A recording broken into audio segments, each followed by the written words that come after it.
Nous sommes à Serlé-Noroy, devant l'église Saint-Maurice, un édifice qui accompagne la vie du village depuis plus de 2 siècles. Avant d'entrer, observons son implantation. Comme dans de nombreux villages ruraux, l'église est entourée du cimetière communal, rappelant son rôle central dans la communauté.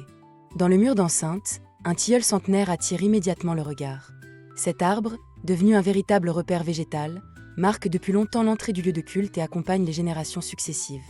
L'édifice que nous voyons aujourd'hui date de 1766. Il s'agit d'une reconstruction complète, menée dans un style sobre et fonctionnel, typique des églises rurales de la fin de l'Ancien Régime. Le chantier mobilise plusieurs acteurs, Jean-Charles Colombo, architecte, Germain Carillon, entrepreneur de la nef et du clocher, et André Louradou, responsable du chœur. Les maçons utilisent les pierres calcaires des carrières du village, alors très actives. La façade reste volontairement simple, le clocher dépourvu de décors superflus. Tout privilégie la solidité, l'usage quotidien et la lisibilité de l'espace liturgique. Au XIXe siècle, l'église fait l'objet de plusieurs restaurations et projets d'embellissement. Certains sont ambitieux, mais seuls quelques travaux sont finalement réalisés. Pour l'embellissement intérieur, il faut attendre les années 1890.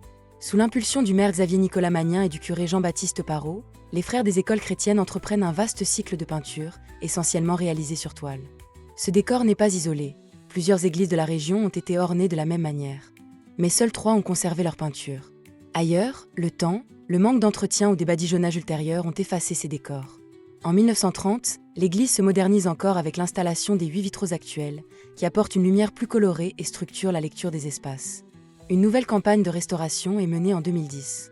Le clocher se pare alors de tuiles vernissées, dans le style comtois, et les murs extérieurs sont entièrement repris et crépis. À l'intérieur, la quasi-totalité des surfaces est restaurée. Peinture, enduit, mobilier, éclairage. L'objectif est de retrouver la cohérence du décor de la fin du XIXe siècle tout en assurant la pérennité de l'édifice. Il faut rappeler que l'essentiel du mobilier est protégé au titre des monuments historiques, témoignant de la valeur patrimoniale du lieu. Aujourd'hui, l'église Saint-Maurice se présente comme un édifice à la fois simple et riche d'histoire. Elle porte les traces de ses reconstructions successives, de ses embellissements, des choix des artisans et des habitants qui l'ont entretenue. Elle demeure un repère pour le village, un témoin de la vie religieuse et communautaire, et un exemple rare de décor peint préservé dans la région.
Notre visite est maintenant terminée. Mettez un like si vous aimez mon travail. N'oubliez pas de vous abonner. Merci et à bientôt.